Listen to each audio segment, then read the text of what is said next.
giving you the real from A to Z surrounding the Dallas Cowboys. News, updates, rumors, transactions, takes, and more. So strap up, Cowboys Nation, and start your day off with A to Z Sports. Live with Will Steele. 3, 2, 1. Here we go.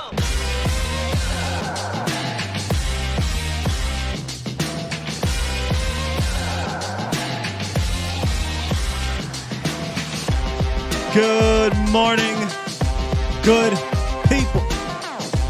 Welcome to A to Z Sports Live, presented by the Cochran Firm and Boston Scientific. We stream it live on YouTube and Facebook. And of course, I am your host, Will Skywalker Steele.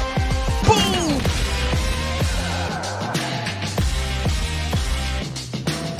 Looking ahead.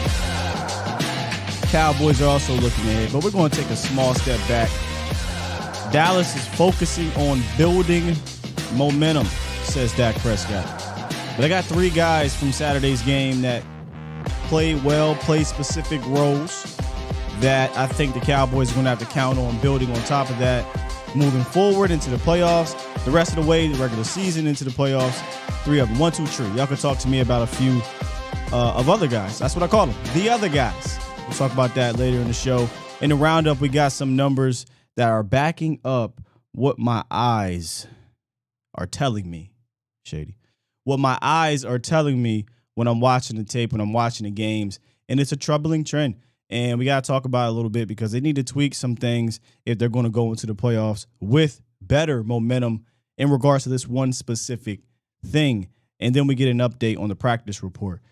Today, easy, quick show, maybe one of the quickest shows I'll probably do. We got a meeting a little bit later to talk about tomorrow. Tomorrow, we'll talk about the Titans fully with the Titans group over in Nashville. So we're not really going to cover the Titans today. We'll just save it all for tomorrow, and then we have the game we'll be covering for the Game Day Live. Good morning, Cowboys Nation. Good morning, Bomb Squad. Bomb Squad! I see certain folks got the wrong show today, but it's all good. We here, we live. This is A to Z Sports Live with your boy Skywalker Steele. Take that other energy elsewhere, Cowboys Nation. Listen, before I get into football talk, I woke up. I didn't watch the Dallas Mavericks game, but I saw the Dallas Mavericks, won, and I looked at Luka's box score: 60, 20, 10. What? First time in NBA history that's happened? That's crazy. And, part of me, I have to adopt. I'm pointing over here because I got a Mavericks hat right here. I kind of got to adopt the Mavericks being here in Dallas, man. And I did get a chance to see Luka in the playoffs last year.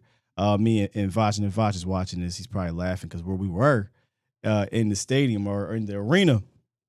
But, man, Luka is something else, fam. He is something. I mean, and I don't know how the media treats him. I don't really get into the NBA media at this point in time. I'm all about the Cowboys at this moment, NFL. But, bruh, 60, 20, and 10, you can't deny the greatness of that performance, right? Or are there people that are like the NFL fans, are they like that with Luka? I don't know. I don't watch it. But I woke up, saw that, listened to the radio, was hearing them talk about the 60, 20, and 10 game. And it's crazy. And this is coming from a guy that's watched Kobe forever. And I've seen him drop crazy games. But 60, 20, 10 is wild. Absolutely wild, Cowboys Nation. Here's a call-in line. Again, it's going to be a very quick show.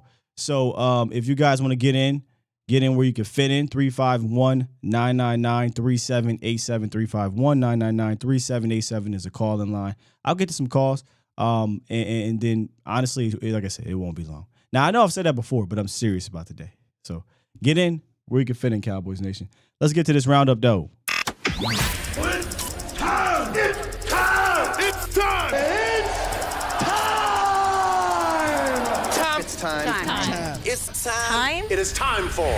It's time for the morning roundup. Round 'em up, boys. Hey. Yo. So yesterday, was it yesterday? Yeah, first time I did the show this week. I came on and I said, hey, man, the last couple weeks, the way the Cowboys been running has been weird. I don't like it. And I'm listening to the radio. And shout out to my guy, Bobby Bell, who I'll disagree with Bobby a little bit later on in the show. But Bobby did the research. And he said this right here. The Cowboys over the last 2 weeks rank first in rushing attempts on first and second down. Okay, that's about right. My eyes have been telling me that. And they're 24th in yards per carry on said downs. Okay, that's about right. My eyes kind of been telling me that as well. Thus putting them in continuous third and long situations. Listen, I'm all about running the ball, right? And listen, this is a bit predictable the last 2 weeks. We don't want to become predictable. And I'm not about volume. I'm not about running to hit a number like it seems like the Cowboys want to do all the time. I'm about efficiency and I'm about the how, right? And they have to be better in how they run the ball. You watch the last 2 weeks, even the success that they had against Jacksonville was like, okay, if it's working against Jacksonville, cool. If that's what you want to do, continue to run out this shotgun and using Noah Brown as a wide guard. Fine, right? But I don't think you can live off of that. And it felt like we got a little lazy against this Eagles defense, and maybe we looked at them and got a bit arrogant in the sense that we can just go ahead and do the same thing. And it really wasn't even the same thing. It was just running out of shotgun or just mano trying to run at these dudes. I say it all the time when we were talking about this matchup. This ain't the team that you could just line up and be like, hey, we're going to beat you. Mano in the ground game. You got to be creative. There was no creativity in the run game aside from 4th and 1. And you wonder why it didn't work. Well, you can't keep putting this offense in third and long situations. So the troubling trend, while yes, you can say it's running on first and second downs, that is troubling. If you're going to be first in the league and doing that, I mean, you got a quarterback like Dak. I don't think you need to run the ball on first and second. We're not the Seattle Seahawks. Run, pass. You don't need to do that. But when you do run, this still is an offense that I think needs to have some type of creativity in how they run. I thought we saw that. I thought we were getting to a point where Kellen was becoming a bit creative in his run game. Now we're getting a bit lazy, and that makes me nervous. I said this yesterday. It makes me nervous because if he's going to get lazy in how he runs, that means he's going to rely on Dak Prescott to bail him out. And on third downs among qualified quarterbacks this year, Dak is second in YPA, yards per pass attempt on third downs. He's tied for 5th in third down touchdowns. He's second in touchdown percentage on third downs, and he's 4th in 20-yard gains on third downs. So when I come on here and I say I can give a damn about the dude calling the plays, it's the guy throwing the rock. That is why the Cowboys are X, Y, and Z in yards and touchdowns and percentage and third down, and it's Dak. He's not being put in favorable situations, but he's bailing them out. I would much rather it be the other way around. I'd much rather it be put in third and short, or maybe not third down at all sometimes. But I'd much rather this offense, get into favorable situations. Because I don't believe you can sustain that 4 times in a row in the playoffs. So this troubling trend needs to be tweaked. And I'm more so talking about how they're going to do it, because I don't like the fact that they run, pass. Come on, man. But if you're going to do that, if you're going to lean on the ground, like we talk about leaning on the ground, but really leaning on it like that, then you got to be better in how you do it. That's all I'm saying.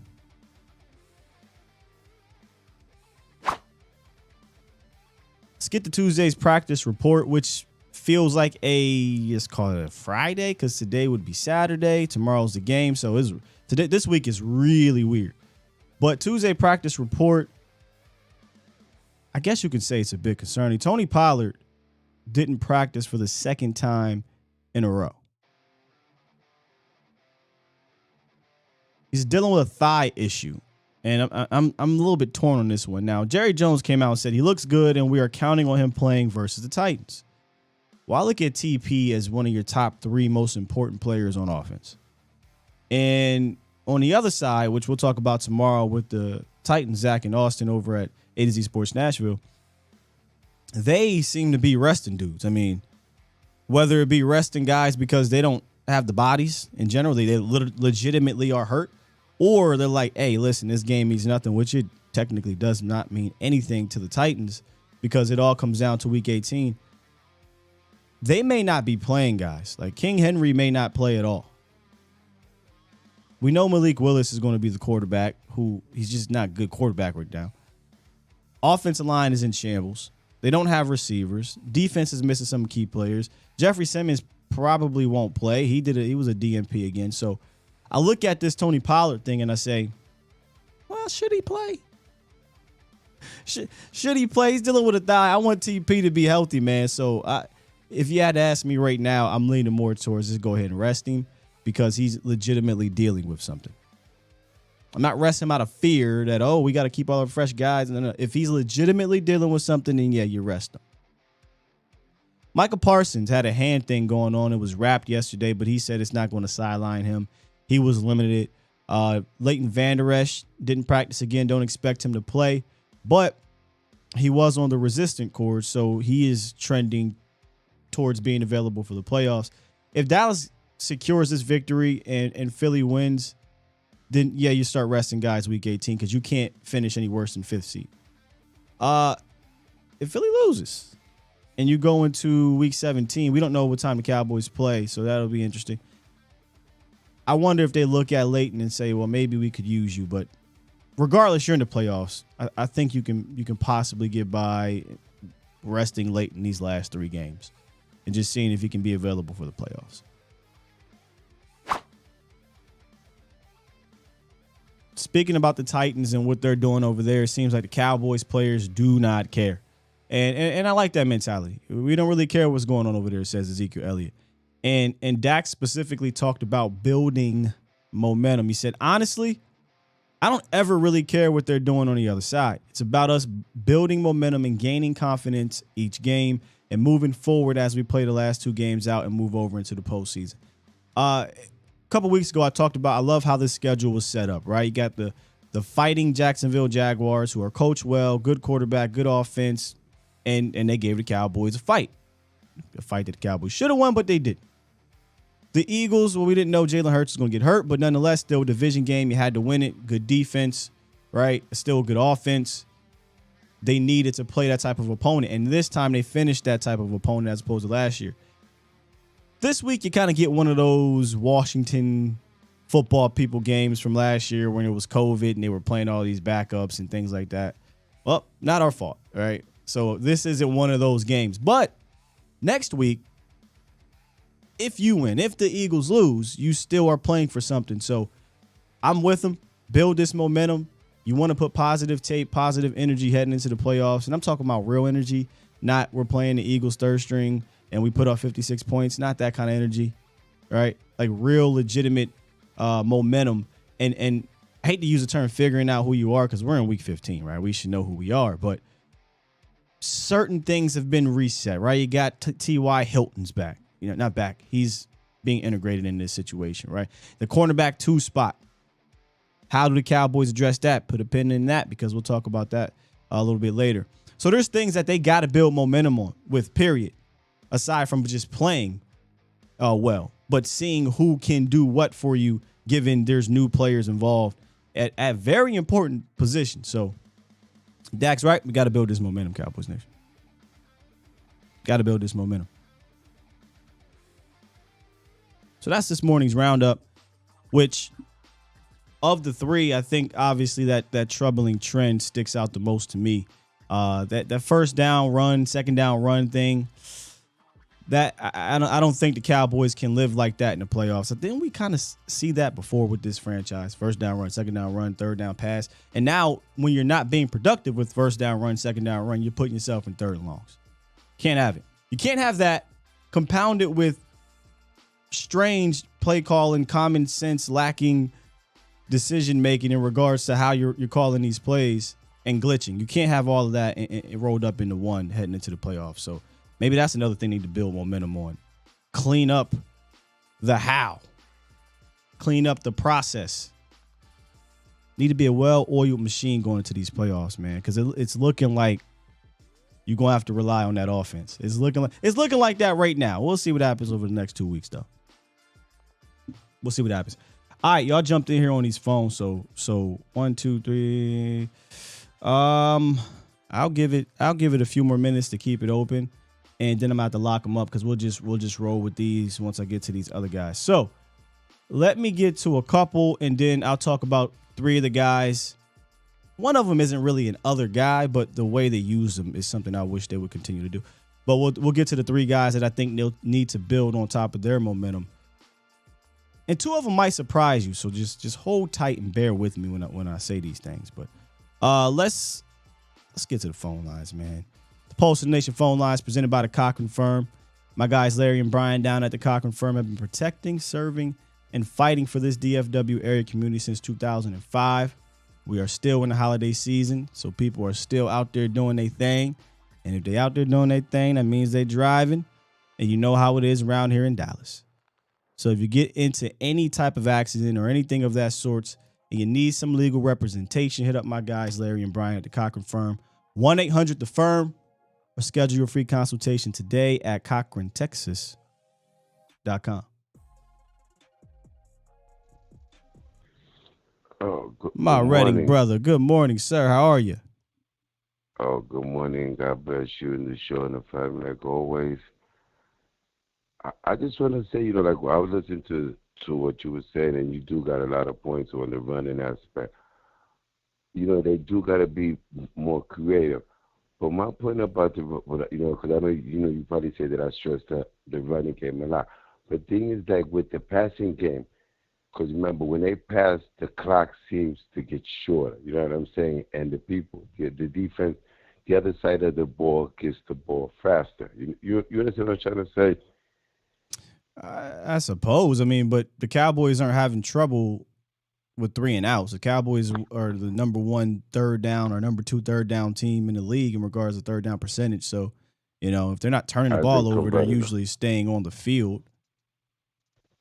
And Dak has one of the highest completion percentages since he's been back. So it's not like he's completing 52% of his passes. So the clock is stopping and you're getting off the field, and the defense, in theory, if you had a terrible offense and you protect your and a terrible defense, you protect your defense by just running and playing, hold the ball, right? Hold the clock. But I don't think the Cowboys need to do that. Yeah, too. Okay. But, and then also, too, because, see, we're kind of more, by him liking to pass the way he does, he puts us in a lot of predicaments that's putting our defense, like I said, back on the field. And that, like in a playoff, that's not a good recipe, because that's a recipe for failure. And I think if he just start pulling the guards, you can get some guards pulling, like the Tyler kid, help him, like get him out there. And with the running backs, maybe that'll help. And then also use a little bubble screens. Just like, use the long handoff plays. You know what I'm saying? It don't have to always be like straight out the play. But just like you say, be more creative, because the running game, I always believe that is very important. Not saying that is the most important, but it is important. No one's discrediting the importance of the running game. The point of the first and second down runs and being 24th in yards per carry is to illustrate that you're not helping your team. You're hurting your team by putting them in third and longs, and you're asking your quarterback to continue to bail you out because you're not doing anything on first and second downs to make it easier, right? Yeah, and the way you're doing it is bad. Well, at least last game it was. Because the thing about it is that, like you say, you do got to have productive running plays, and that's what we need. I don't know. I just kind of more with them passing play skills. But let's see what happens. I hope it works for us. But God bless you in the show. But we got to get it together with that running game. Okay, all right. God bless you in the show, like always. Appreciate you, Ms. Ronnie. All right. Yeah, see, I'm not scared of the passing game, right? Because I got Dak Prescott as my quarterback. I'm scared of Kellen glitching. And me and Jesse talk about this. Like, We can't have Dak glitching and Kellen glitching at the same time. I think that happened at the end of the game.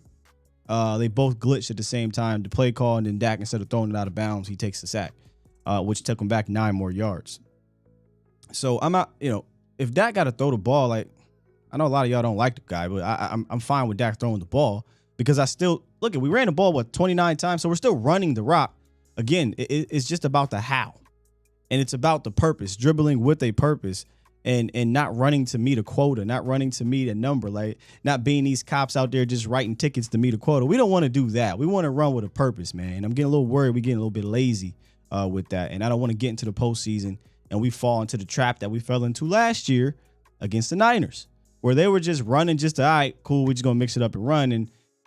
But we're really throwing the rock 40 times. Like we don't want to get to that. We still want to remain balanced, but just don't be lazy in how you're doing it is all I'm saying. If that makes sense. Let me lock these up. We're getting a lot of people up in there. Reek. What's good, man? Yo, what up? What's going on? What's going on, Sky? Cowboy Nation. Like, share, and subscribe, and all that good stuff. Yo, this is what I got to say. I agree with you, man, because Kellen Moore be putting Dak in messed up situations, man. That's why Dak be getting hurt sometimes, because he's passing the damn ball too much. And then some of the time other people getting hurt, it look weird when we passing all the time. My thing is like this. Kellen Moore has to play to his strength. He needs to call play calls to his strength. You got something that the league doesn't have right now. You got 4 tight ends. You got 3 young tight ends. I need to quit seeing. I don't need to keep seeing Dalton Schultz out here by his damn self. He can't juke nobody. He can't outrun nobody. He's a possession type of tight end. You got some tight ends some young tight ends out here with some wiggle. We need to build Belichick every damn body in the playoffs, because when them tight ends on the field, it's hard for them to stop us in our running game, and it gives Dak more options out there on the field with these guys. You know what I'm saying? I understand we got T.Y. Hilton. We need to use him to the best of our abilities. But if you got these tight ends and you know that they can get open and we can move the ball down the field, we can score these dudes, he need to use that, man. You know what I mean? Because it's hard for people to stop what we got going on. I want to beat Tom Brady at his own damn game. Because I sat here and watched some of that game they played the other night with Tampa. I forgot the other team they were playing, but I watched that game a little bit at the end. And he dimed them down the field with the damn running backs. You know what I'm saying? With his running backs, he dimed them all the way down the field and scored. You know what I mean? And it looked like they was going to lose the game. So it's like Kelly need to quit running away from his strengths, trying to Peyton Manning everybody. You know what I'm saying? At the end of the game, he wants that to throw down the field all the damn time. I understand. It's a time and a place for that. I'm happy that they're finally throwing the ball to C.D. Lamb a little bit more and getting him more involved. Well, again, that. I think we have to separate the two, right? Like, I'm not trying to defend him, but in that game against the Eagles, it wasn't about throwing the ball around the field. Like it was about management. I talk about it all the time. Game management doesn't necessarily mean the end of games. Game management can mean specific situations. Really, the only time that I was like upset that why are we just dropping back, throwing it the way we're throwing it, was at the end of the game where they did the play action. And then on the second and long when they took a sack, you came right back and you went empty shotgun, no protection, and they sacked you again. Those are the only 2 times I was really complaining about them throwing the rock because Dak was dicing them up. My issue in that game was about how they were running the rock, not the volume of which they were running the rock. They still ran the ball enough, but it was the how that bugged me, that was making me say, am I watching this? Or why are we acting like our offensive line is better than the defensive line? It's not. And if you go back, basically you're doing a Jason Garrett. Kind of. And if you go back and watch how the Cowboys won on the ground in Philly, it wasn't lining up mano a mano and beating them, because you couldn't do that. It was using Noah Brown coming. They had a play, and just bear with me here, Cowboys Nation. I personally don't like to use Noah Brown as the wide guard consistently. They love to do that. I agree with you with the tight ends. Bring in your tight ends. Allow your tight ends who are bigger body guys to deal with these defensive ends and some of these linebackers. They like to bring Noah Brown in and have him kind of scrape inside. That worked last week.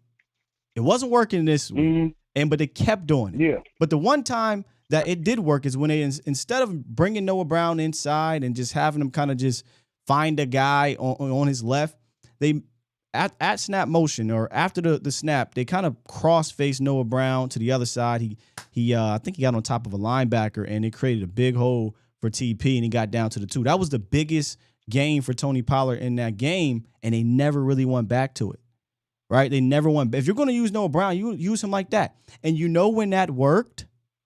That worked in Philly on the goal line when Zeke got that touchdown. That's how you had to run against Philly.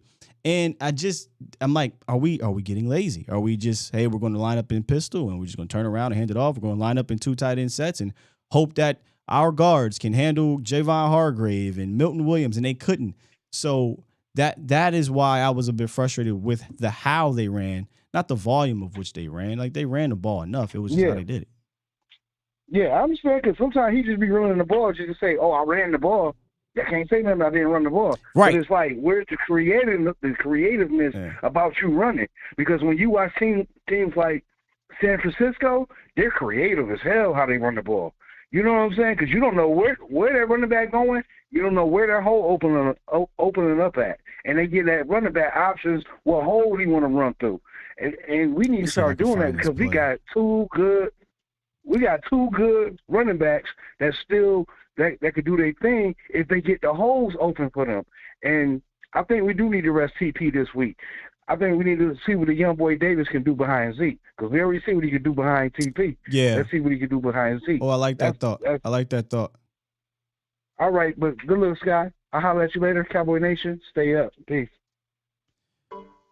Good stuff from I like that thought. Let's see where I'm at. I'm trying to find that play for y'all so I can see what I'm talking about. With having Zeke and Davis, because we saw Davis and TP. And I thought I had that. Yeah, here it is. Is it?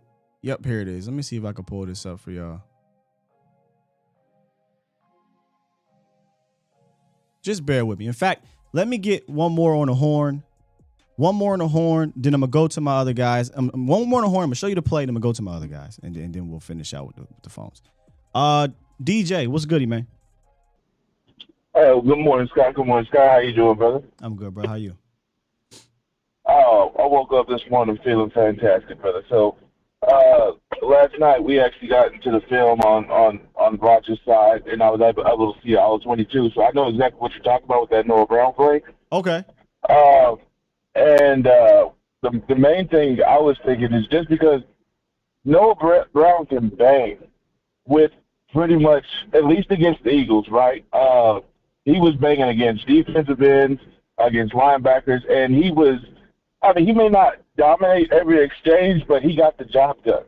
But I don't want to have to always be relying on a damn wide receiver to be my extended tight end / tackle. You know what I'm saying? Like if you're going to do that, then be creative with it. There was too many times where we weren't. We were just like, all right, because it was kind of working against the Jags last week where they were motion Noah Brown in, and then Noah Brown would kind of just, wait for the snap. The snap goes off, and he finds somebody to put a body on because he's a blocking guy, right? But I don't want to fall in love with that because you go up against the Niners is going to laugh at you. Please motion Noah Brown in. The Eagles are going to laugh at you. They're going to say, please do it.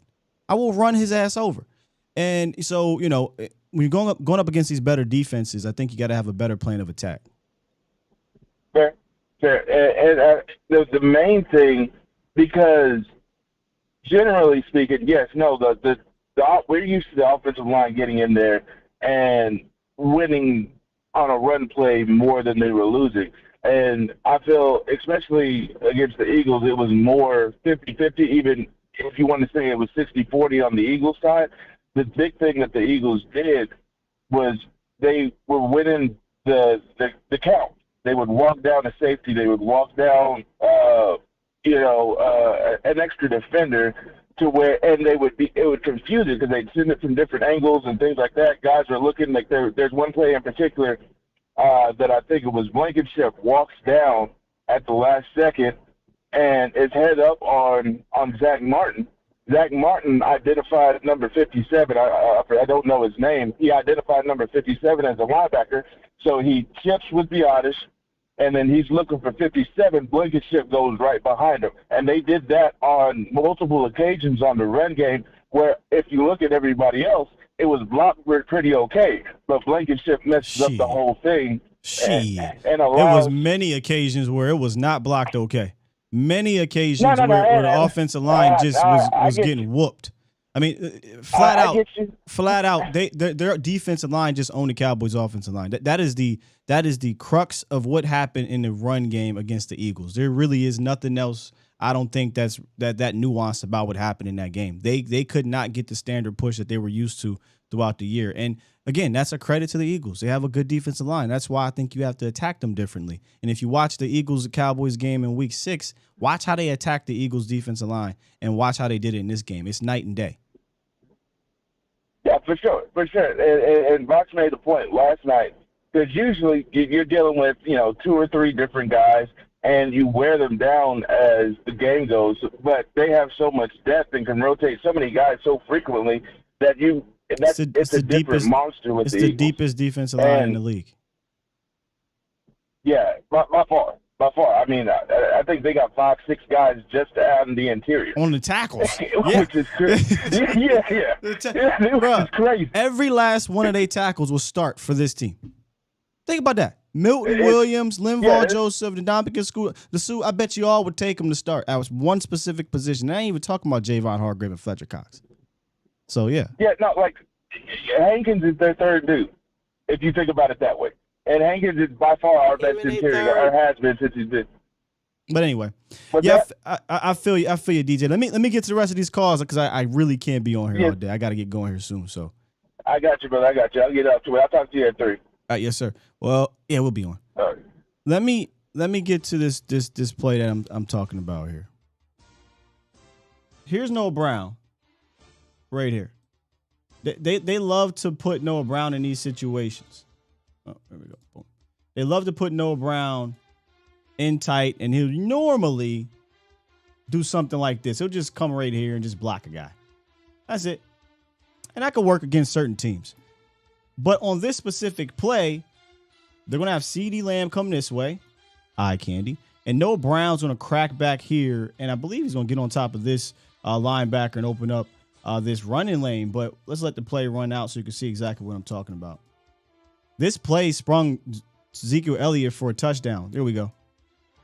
I feel like that's how you're going to have to use Noah Brown, because against a team that can play as well as they play against the run now with these new guys, mano-a-mano ain't going to work.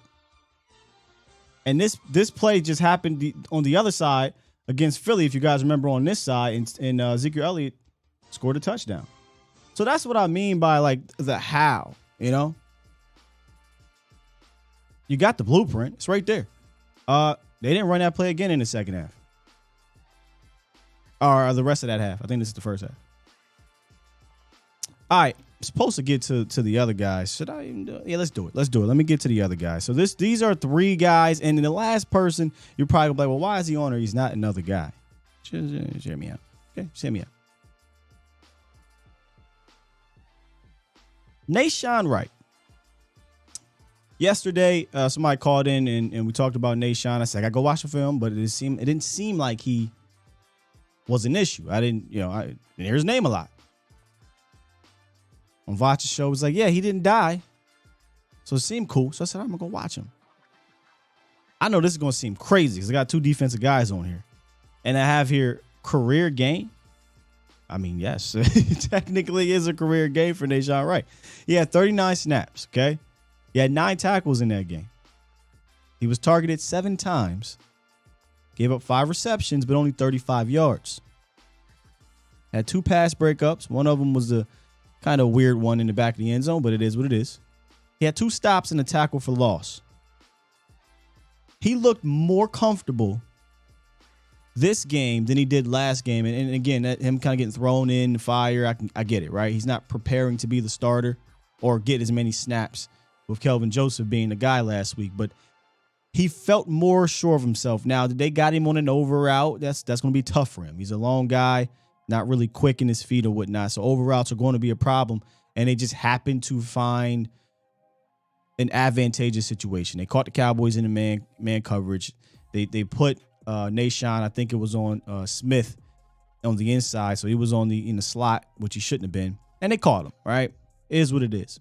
But when he was playing primarily on the boundary, he just seemed a lot more comfortable. And I kind of low key wish they would have tried him on one of those deep routes where he was playing some cover 2, and just see what happens. Just see if his length, because we saw in preseason, man, it was like, man, you 6'4"? How you not getting your hand on the ball? So I would have liked to see him kind of try him deeper to see if he can be the fix to those deep balls that were killing the Cowboys against Anthony Brown and AB. But yes, this was a career game for Nashawn Wright, and he's one of those guys that say, okay, I know the defense gave up a ton of yards and wasn't a great day, but this specific player, I think he has to build on top of that game. Now, I had to be specific about these last two. Run game, Anthony Barr. I got to be specific here because before I get to the good about Anthony Barr, he mousing house in the pass game. And if teams start to notice that with LVE out and they're not using Jabril Cox, well, let's just hope they don't notice it in the playoffs, because in the pass game, he just doesn't look comfortable. But in the run game, I thought this was the best he looked since the Cincinnati game, which ironically was the first amount, the most stops he had in the game, which was 5. This game he had 4. And I think because of that dropped interception and watching one guy, they did this. They must have watched the tape against the Jacksonville Jaguars. They scored a touchdown with Zay Jones by having a tight end cross Barr's face, and then they had Zay Jones come underneath, boom, touchdown. The Eagles did the same thing. Actually, the Cowboys did that to the Eagles too. But the Eagles did the same thing. They had one guy cross his face. Anthony Barr kind of got a little jittery. Other guy comes across to get a big play. So in my head, I was like, man, Anthony Barr was good. Watch the game, like, shit. Anthony Barr was pretty damn good in the run game, like really good in the run game. He looked like the Anthony Barr that we hoped for when we signed him. He was very decisive. He was physical. He was shedding. He was making stops. He got the fumble recovery, right? That's the Anthony Barr you want to see in the run game. I still think you're probably going to need to kind of rotate him, especially in the pass game, but no LVE, so they couldn't really take him out as much. But you did see Luke Gifford, almost called him Luke Van Der Esch. Luke Gifford in the game, and Luke had a really good play where he scraped real fast, and I was like, okay, Luke Gifford. But Anthony Barr in the run game is one of my other guys that I thought performed well. And this is where I disagree with Bobby Bell. He said Anthony Barr played bad. Maybe in pass coverage, but in the run game, he was really good. He was your best linebacker by far in the run game. And then pass game, Tony Pollard. Again, I have to specify, because in the run game, Cowboys weren't good. But Tony continues to show why he really should be a feature of this offense. I don't care who you're up against. Now, because of the receptions, he was able to notch 15 touches, which is the minimum we talk about. He only got 9 carries, but he got 15 touches because of the 6 receptions. This is the second time he got 6 receptions in the game, and he averaged over 10 yards per reception. But this is the 5th time he had at least 4 receptions this season, and the Cowboys are 4-1 in those games. I'm not saying that's the reason they won, but you get what I'm at, right? Get him the ball by hook or crook. Ironically, 3 of those games come in the last 3 games. He had 4 receptions prior 2 games to Saturday, and then 6 on Saturday. When he had that 6 reception, 100 and something yard game, 2 touchdowns against the Vikings, I said we need to continue to do this. This is how you unlock another level of your offense, is to continue to get Tony Pollard involved in the pass game. And I saw them do it in a more deliberate way against Philly. They did one of those mesh routes, right, where they had a receiver, I want to say it was Noah, cross the linebacker's face, and Tony Pollard come right underneath that. And he also caught him on kind of a choice route, which I was shocked. We never see our running backs run that unless TP was supposed to run that, but it looked like a choice route. And netted a big play, like 11-yard gain that got him down inside the 5. So more of TP in the pass game, please. I don't care if it's him motioning out. I don't care if it's him on an orbit. I don't care if it's him on a play action or him just going straight out to the flats. Get him involved. These are some of those long handoffs Mr. Ronnie was talking about, right? He got involved in the screen game. Watch that screen. Boy, you could tell they don't run those really well. Even Zach Martin was looking around like, did it work? It worked? He turned around, Tony Pollard got you 9 yards. So get TP involved in the pass game every single outing. Because if he only has a 9-carry game, you can say, yeah, but we got 7 receptions from him. If a Michael Gallup is struggling, if Noah Brown is not involved in the pass game, if for whatever reason you're not going to these tight ends, well, TP can get off. So those are kind of my other guys from that game. And I use other guys a little bit loosely because TP is not another guy. He's a featured player, but Nashawn Wright is kind of another guy. Anthony Barr, a bit of an afterthought in that game. There wasn't the Deron Blands of the world, the Dak Prescotts, the CeeDee Lambs or whatnot. So there you have it. See what y'all saying there. Will said Jabril Cox must have pissed somebody off because he's not sniffing defense. Yeah, that's a big swing and a miss for me. I'm still big on Jabril Cox. I don't know, man. I feel like his skill set could be used, but he must not be looking right, man. He must not be looking right. All right, let's get back into these lines so we can finish this thing. Deshaun, what's goody? Oh, that's good, Scott. What's up, man? So, me personally, I think you forgot about the 4th and 1. It's where he pitched it out to Zeke. I'm pretty sure you talked about it already. He pitched it out to Zeke. I forgot who 87 was. 87 hit the line back, and Zeke hit the hole for like 21 yards. Yeah, Hendershot had a good block on that too. Mm-hmm. And so I just personally feel like you have all these tight ends who can block, and you're not even trying to use them. Like I was at the game, and I kept seeing whenever he went to shotgun, whatever, they'll blow up the middle, or telling you a Zeke wouldn't have really nowhere to go because they'll be like the guard. And I'm like, okay, Kellen, like I get it. I know you're trying to run, but why not use some I formation? Why not, like, instead of going like head on, use some creativity to get your players open gaps to make them be like, okay, is it reverse or whatever? I just personally feel like Kellen, like I said, Kellen's running just to run, but also Kellen's run just kind of shut up. And he's running because like, okay, to well, me the quota. They have a quota that McCarthy constantly talks about, and that's why it's arrogant in how he just comes out like, yeah, we got to our numbers and yada yada yada. Well, it shouldn't be about getting to a number, but I digress. Me personally, I want to run deep in the playoffs to get him out of here. I've been telling people the only way Kellen Moore get up out of here, he has to get a head coaching job. And at this point, Dak gonna have to save him to get to that point because I shift his behind over to Cardinals. Let him have fun with Kyler Murray in them because right now he's not understanding the strength of consistency. If something works, try it again and see if it works. Like, continue to do that until they force you to stop it. Like, it's an identity for a reason.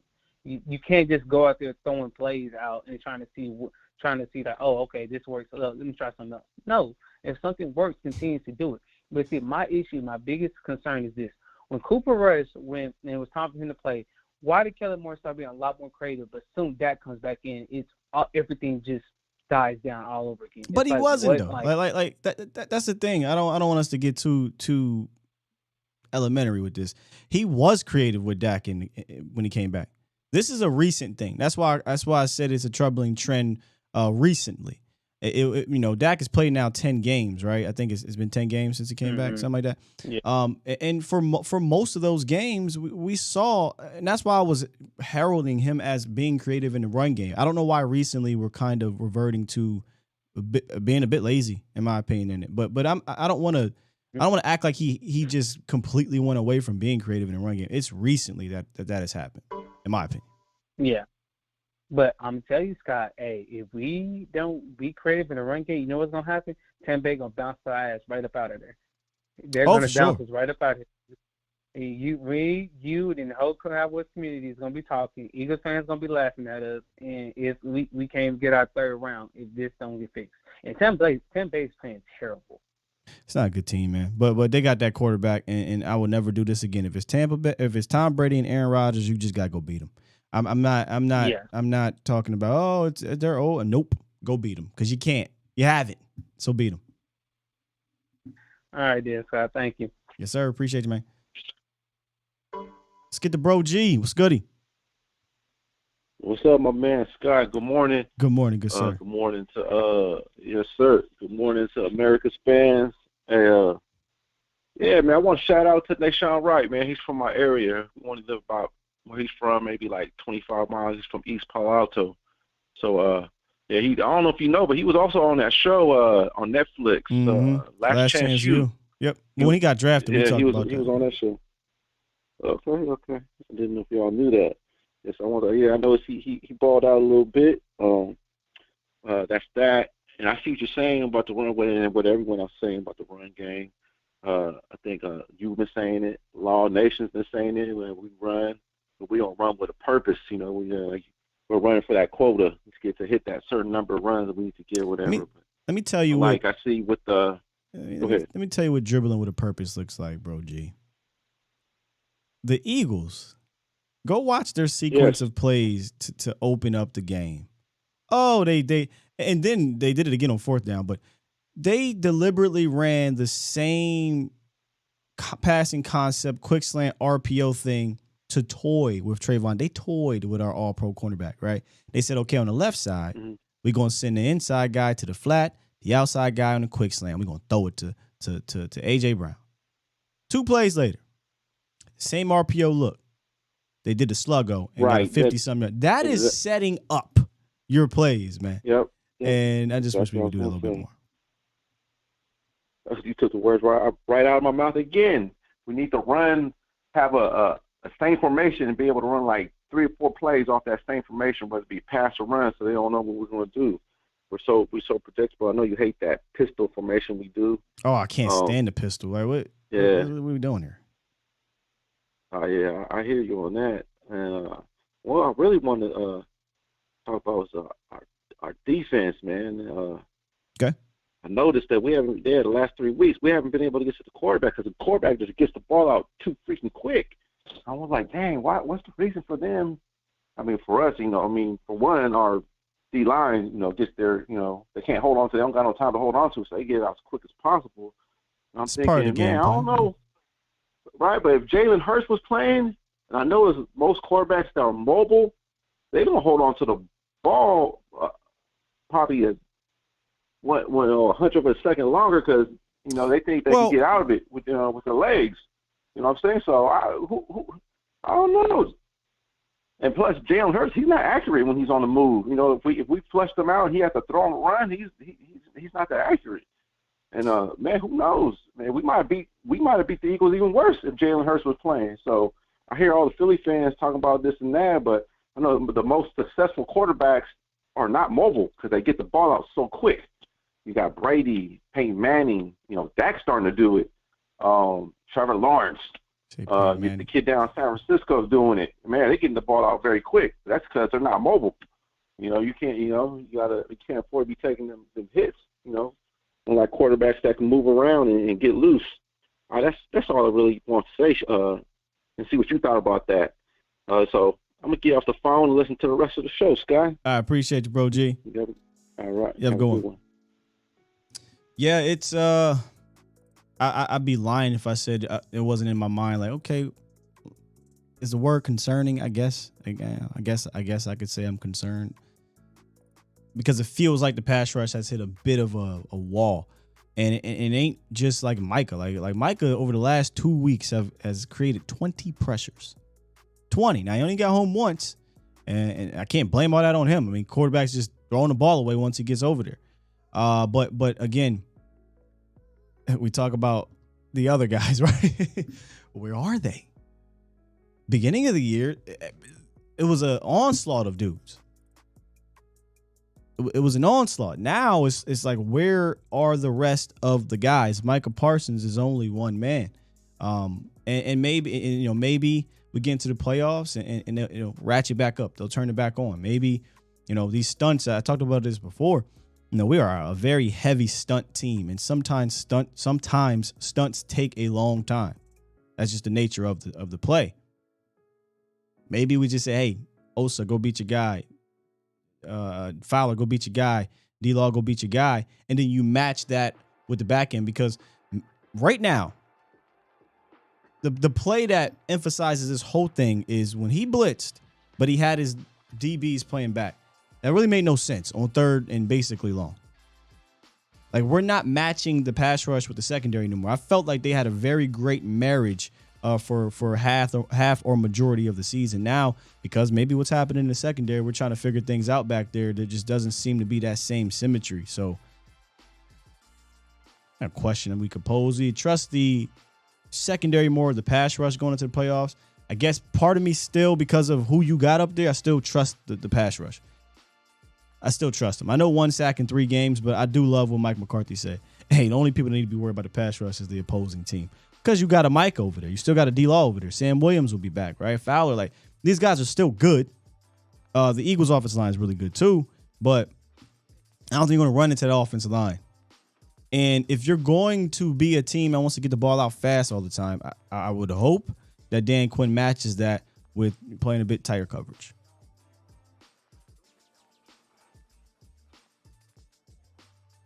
.609.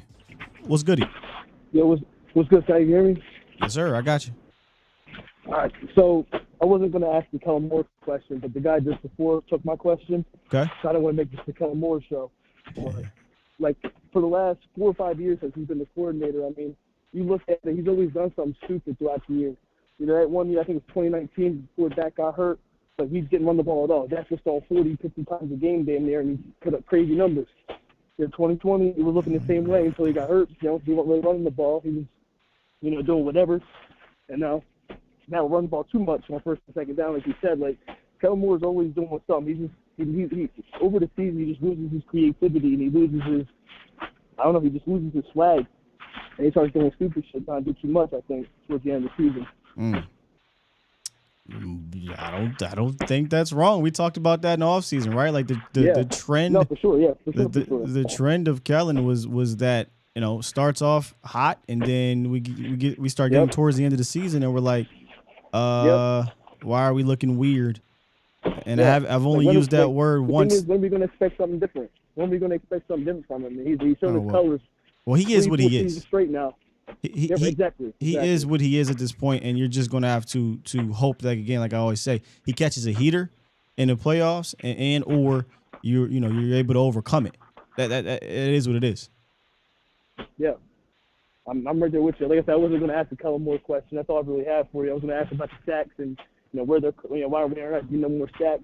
But like you said, they're getting the ball out quicker. It's just defense is just starting to adjust to our defense. Secondary isn't as good anymore. They can throw the ball quicker. They can get it out. We're not covering people as sticky as we were when Anthony Brown out there. It's just it adds a whole different dynamic when you lose 2 of your starting corners throughout the season. Yeah, for sure. It opens up lanes and shit like that. So I appreciate you for the call, man. That's all I had really for you today. I hope you have a good day. All right. Appreciate you, man. Good call. Good call. I haven't dropped this one in a minute, but look. It is what it is. It is what it is. It is what it is, man. Just need him to catch a heater. I've seen him get into a pocket where it's like, ooh, I want to shimmy a little bit, and it's looking good. And then he'd be like, wait, what? Triple-double dog there after a turnover to Kevontae Turpin and Dak Prescott. That wasn't even open. Yeah. I don't want Dak to have to play hero ball. And don't take that as, you don't believe in that. That's not the case. Joe Burrow's phenomenal. Joe Burrow was atrocious in one of those games in the playoffs, and his team got like 3 turnovers, and they scored 19 points. I'd take a dub like that to get me to the championship game in the playoffs. I will. But see, the things are just different here. We are conditioned to expect Ford to put the team on his back all the time. When we don't look around the league, and that's not what happens in these here playoffs. It takes the collective. Yeah, he put the team on his back against the Eagles. There's no doubt about that. I don't want to see that constantly in the playoffs.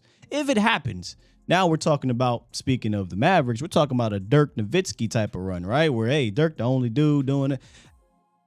I don't want that. I don't want that. But if he do it, boy, could you imagine? I'm going to get canceled. That's for sure. All right, final call. I believe this is Toxic.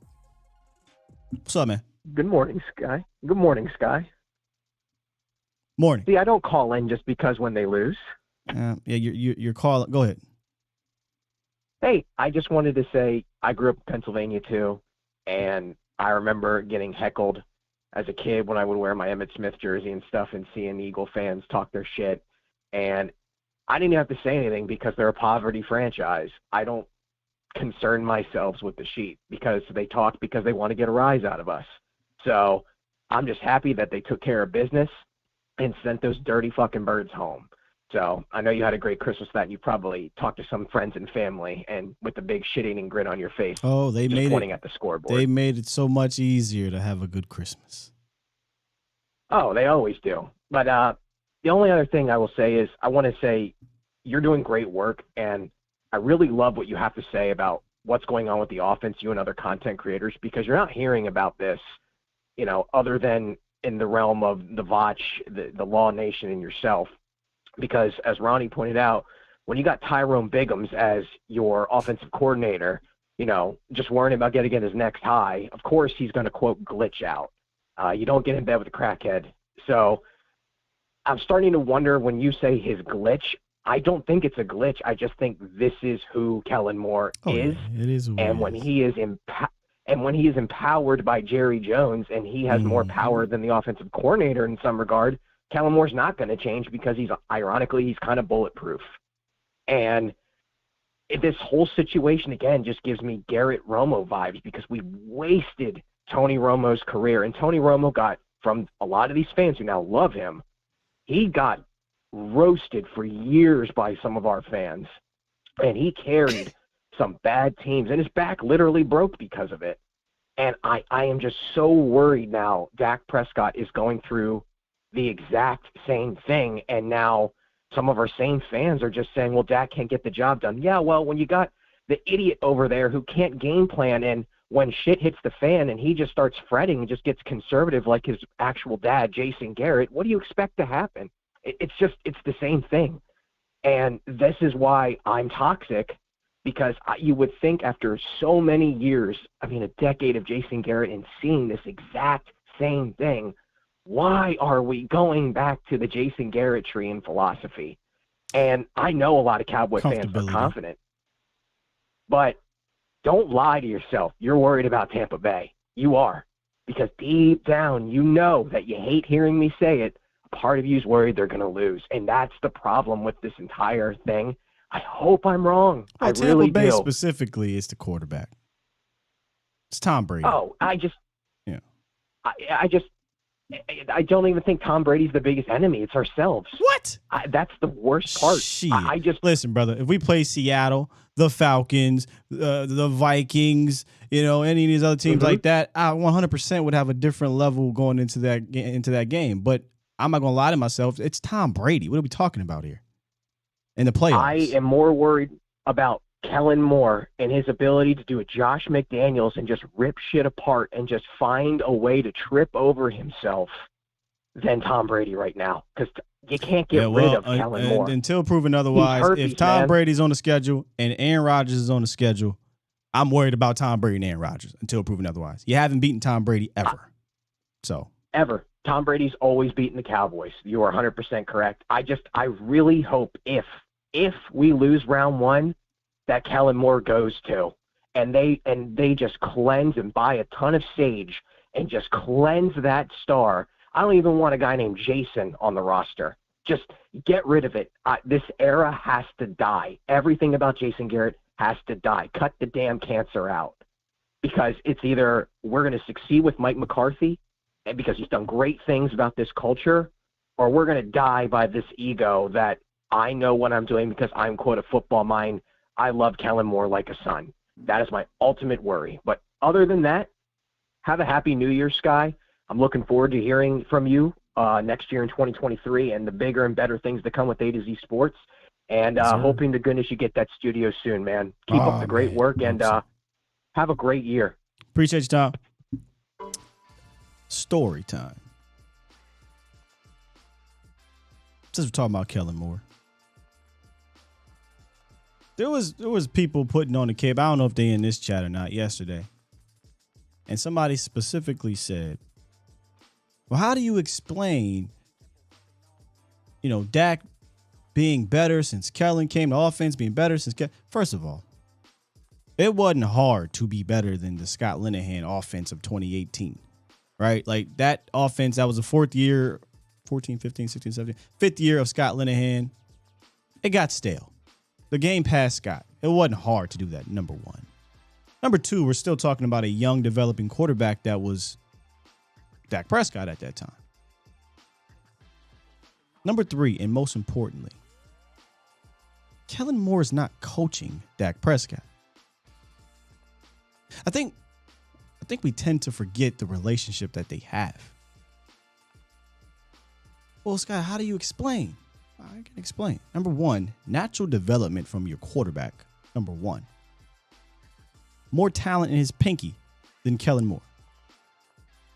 Number two, and listen closely, John Kitna. We want to act like Kellen's responsible for Dak's ascension. No, Kellen just opened up the playbook and allowed to air it out more. But the actual development of the quarterback, taking that next kind of mental and physical step, was John Kitna. Working with Kellen Moore with Dak Prescott for 2 seasons, not one, 2. Well, why didn't they bring back John Kitna? Kellen Moore. Seriously, this wasn't a McCarthy didn't want John Kitna, which a little bit of me thought so. Thought maybe, hey, McCarthy just wants his own guys, yada, yada. And we know that Jerry threw Kellen on McCarthy. And maybe McCarthy wanted other guys. Well, I ain't saying specifics, but I do know that Kellen Moore specifically did not want John Kitna to return. Felt he had too much influence in that room. Remove John Kitna, Kellen Moore ascension, and I know Tom is talking about the Jason Garrett thing, and part of me used to feel that way, like worried that he would become the head coach type thing, but I don't think they even look at him as head coach material. Like they can't possibly look at Kellen Moore, but yeah, he our head coach. There's too many other options I think that they would go with. But there was a part of me that did believe that. But I'm kind of on the other side now. I don't think they would hire him as head coach. But when people ask me about that and want to, again, put this cape on for the dude, he didn't elevate your quarterback. Your quarterback elevated him. I don't know how many times I got to say that. The proof is in the pudding. Remove Dak Prescott. Answer Dak Prescott.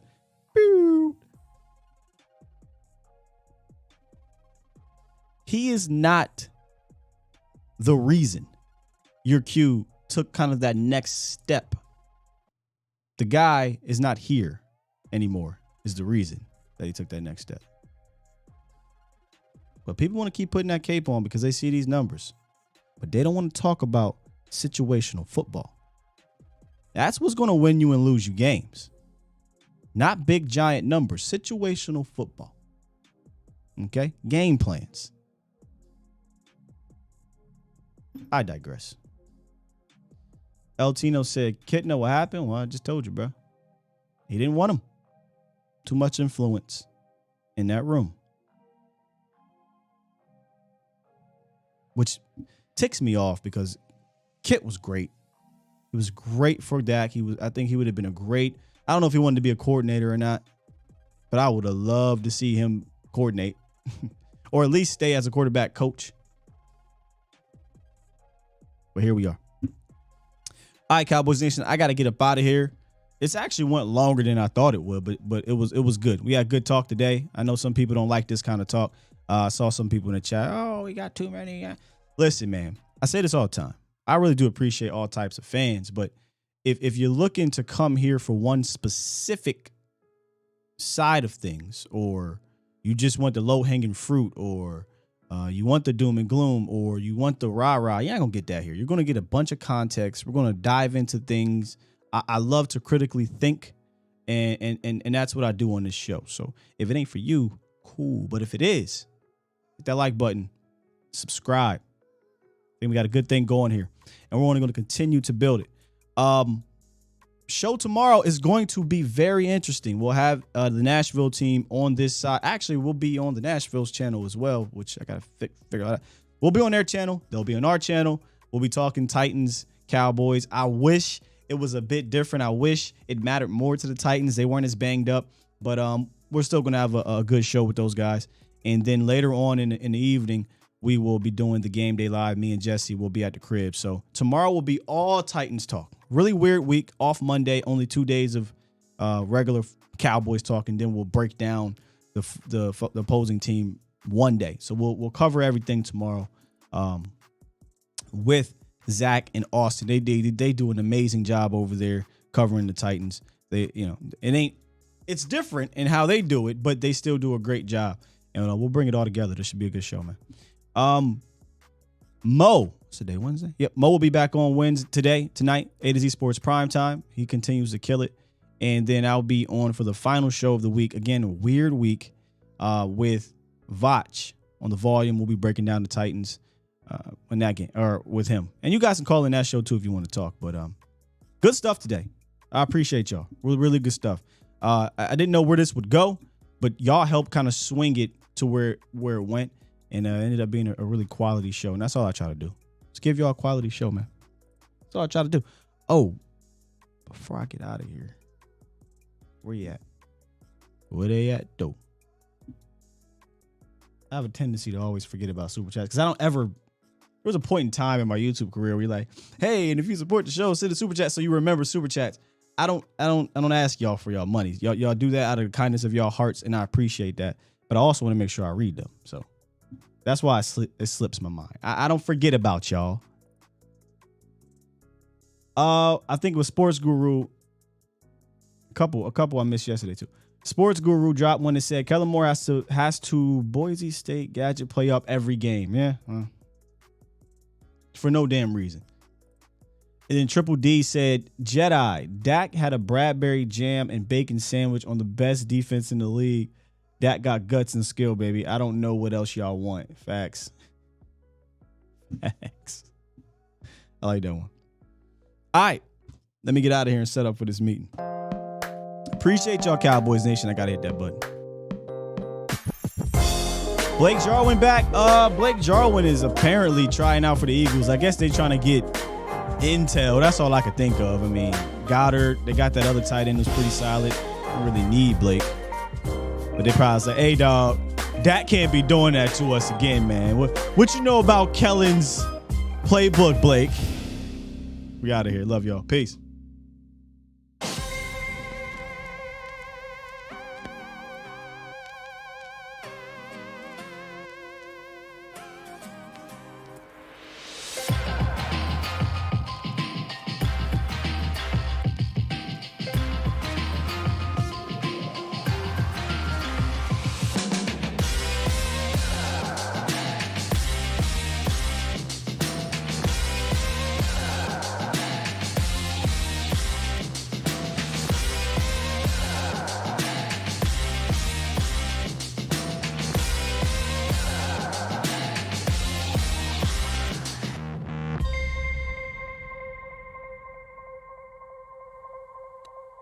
Bomb Squad!